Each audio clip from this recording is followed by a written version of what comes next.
Good morning friends. So welcome है आपका talk series के एपिसोड नंबर 2 में। आज का हमारा टॉपिक है muscular dystrophy. How could we identify muscular dystrophy in early childhood. क्योंकि अब के समय में जो विलेजेस हैं या जो पिछड़े शहर रह गए हैं, जो गांव रह गए हैं, जहाँ पे मेडिकल सुविधाएं हैं उतनी अच्छे से नहीं पहुंची है, जहाँ पे लोगों के बीच उतने अच्छे से इस डिजीज को लेके जागरूकता नहीं है। लोगों को लगता है कि ये कोई बीमारी है जो भगवान ने दी है, कोई छुआछूत है, कोई भूत प्रेत है। तो ऐसा कुछ नहीं है। आज हम सारे मिथ क्लियर करेंगे इसके बारे में एंड हम जानेंगे कि ये डिजीज है क्या, क्या ट्रीटमेंट है, कैसे हम अपने बच्चों में अर्ली पता कर सकते हैं कि उनको मस्कुलर डिस्ट्रॉफी है और उनकी सही ट्रीटमेंट करवा सकते हैं। First of all, muscular dystrophy है क्या? तो मस्कुलर डिस्ट्रॉफी एक मस्कुलर कंडीशन है जिसमें आपकी शरीर की जो मांसपेशियां हैं वो कमजोर होने लगती हैं, वो कमजोर हो जाती हैं। ये इनहेरिटेड है, मतलब ये परिवार में फैलती है और ये प्रोग्रेसिव है।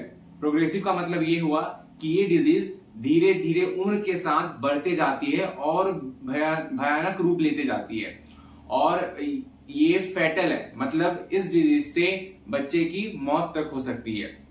तो मस्कुलर डिस्ट्रॉफी कई प्रकार के होते हैं, जिसमें से जो सबसे मोस्ट कॉमन है वो डीएमडी कहते हैं उसको, डचन मस्कुलर डिस्ट्रॉफी, डीएमडी। होती और भी तरह की है, बेकर्स होती है एंड ऑटोसोमल डोमिनेंट होती है, ऑटोसोमल रिसेसिव होती है। तो कई तरह की है, लेकिन जो सबसे ज्यादा देखा गया है वो डीएमडी देखा गया है, डचन मस्कुलर डिस्ट्रॉफी।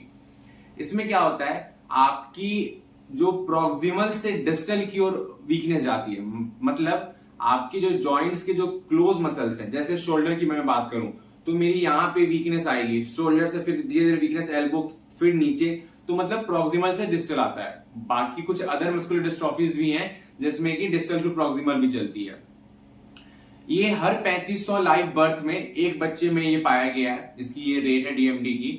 एंड ये जो है इससे एसोसिएटेड बहुत सारे कॉमन कंडीशंस भी होते हैं। कार्डियक सिम्टम्स आएंगे, आपको ऑर्थोपेडिक सिम्टम्स आएंगे, जैसे ऑर्थोपेडिक में आपको जॉइंट कॉन्ट्रैक्चर आ गया, स्टिफनेस आ गई, कार्डियक में आपको कार्डियक अरिथमियाज आ गया, कार्डियक मायोपैथी आ गई, पल्मोनरी इन्फेक्शंस हो सकते हैं, आपको वेरियस कंडीशंस है। हमारा मेन मोटो कि इसको हम आइडेंटिफाई कैसे करेंगे, तो इसको आइडेंटिफाई करना बहुत ईजी है। जो डीएमडी है वो अर्ली चाइल्डहुड में देखा गया है, मतलब 2 साल से लेके 5 साल तक के बच्चों में ये इनिशिएट हो जाता है, ऑनसेट हो जाती है इसकी शुरुआत। जो आपका बच्चा होगा वो क्या करेगा, आपको मैं बताता हूं। इसमें बच्चे क्या करना स्टार्ट करते हैं, टो वॉकिंग स्टार्ट करते हैं। क्या स्टार्ट करते हैं? To walking. टो मतलब अपने एरियो पे चलना। आपको मैं ऊपर फोटो पे दिखा दूंगा कि वो टो वॉकिंग कैसे होता है।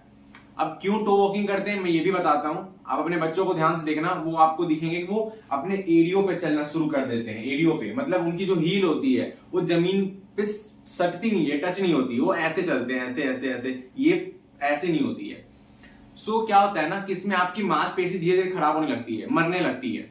उस मांसपेशी को कौन रिप्लेस करता है? फैट टिश्यू, फैट उसको रिप्लेस करता है। तो क्या होता है? स्यूडो हाइपरट्रॉफी, मतलब हाइपरट्रॉफी हो जाती है, वहां साइज बढ़ जाता है उस मांसपेशी का, बट वो असल में मांसपेशी नहीं होती, वहां पे फैट का जमावड़ा, फैट का डिपोजिशन होता है। ये कहां देखने को मिलता है? काफ मसल्स में, मेनली पैर के नीचे पीछे वाले मसल्स काफ मसल्स बोलते हैं। मैं आपको ऊपर दिखा दूंगा फोटो में किसको काफ मसल्स बोलते हैं। उसमें स्यूडो हाइपरट्रॉफी होने लगती है, कॉन्ट्रैक्चर बन जाता है। कॉन्ट्रैक्चर का मतलब वहां पे टाइट हो जाती है, वहां पे मांसपेशियां, वहां के जो फेसियास, लिगामेंट सब टाइट हो जाती हैं, जिससे वो क्या करती हैं, दोनों एरियो को ऊपर खींच लेती है। तो बच्चा क्या करता है? टो पे चलना स्टार्ट करता है। तो सबसे पहला साइन हम ये बच्चे में देखेंगे। दूसरा साइन क्या होता है? हम बोलते हैं मेरियन साइन। जैसे ही आप बच्चे को उसको गोदी में उठाने की कोशिश करेंगे, तो जैसे उसके बाजुओं में आप दोनों हाथ अपने डालेंगे, तो उसके दोनों हाथ, जनरली आप क्या होता है, बच्चों के बाजुओं में हाथ उठा लेते हैं, बट जिन बच्चों को ये डीएमडी होगा, जैसे ही आपने उनके बाजुओं से उनको पकड़ने की कोशिश की, वो आपके हाथों के बीच से निकल के गिर जाएंगे। ये ऐसे हो जाएगा स्ट्रेट, और वो नीचे आपके हाथ के बीच से स्लिप करके नीचे गिर जाएंगे। That is Meryon sign. ये मस्कुलर वीकनेस के कारण होती है, जिस कारण से वो वेट वियर सह नहीं पाते, ले नहीं पाते। दूसरा है ग्रोवर साइन। आपको मैं मेरियन साइन की भी फोटो दिखा दूंगा ऊपर। दूसरा है ग्रोवर साइन। ग्रोवर साइन में क्या होता है? बच्चे की मस्कुलर वीकनेस इतनी होती है वो अगर जमीन पे लेटा हुआ है तो वो खुद से उठ नहीं पाता है। हमारी तरह हम नॉर्मली होते हैं तो नॉर्मली उठ जाते हैं जमीन से, बट वो उठ नहीं पाते। उसकी भी पिक्चर आपको दिखा दूंगा कैसा होता है ग्रोवर साइंस। बट इसमें बच्चे क्या करते हैं, अपने हाथों का यूज करते हैं। वो जमीन पे रहते हैं, जमीन से पहले हाथों से जमीन को पुश करते हैं, फिर वो फिर हाथों को अपने घुटनों पे रखते हैं, फिर घुटनों पे रख के फिर अपने कमर पे रखते हैं, और ऐसे कर करके सहारा ले लेके वो उठते हैं। इतनी वीकनेस आती है। तो ये तरीका है पता करने का।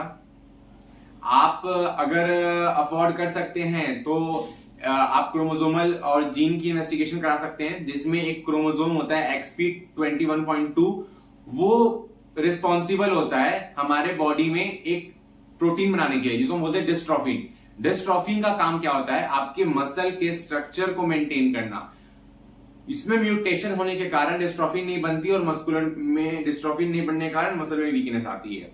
तो ये मेन कारण है जिससे हमारा मस्कुलर डिस्ट्रॉफी हो रही है।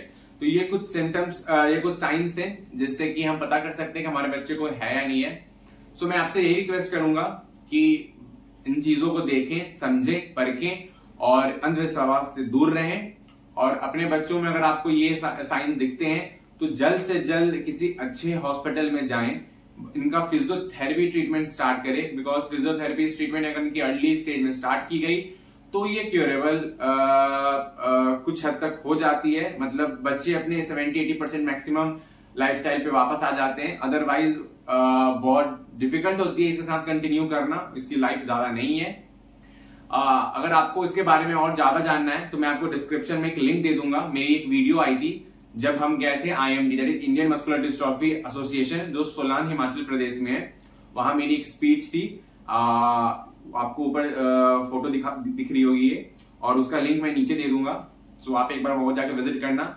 And the best centre in world is that Indian muscular dystrophy centre, जहां पे इसका बहुत अच्छा इलाज होता है, जिसको मानव मंदिर कहते हैं। हमारे प्रधानमंत्री नरेंद्र दामोदर दास मोदी जी ने इसका बहुत विवरण किया अपने भाषण में, और इसको बहुत अच्छा माना है।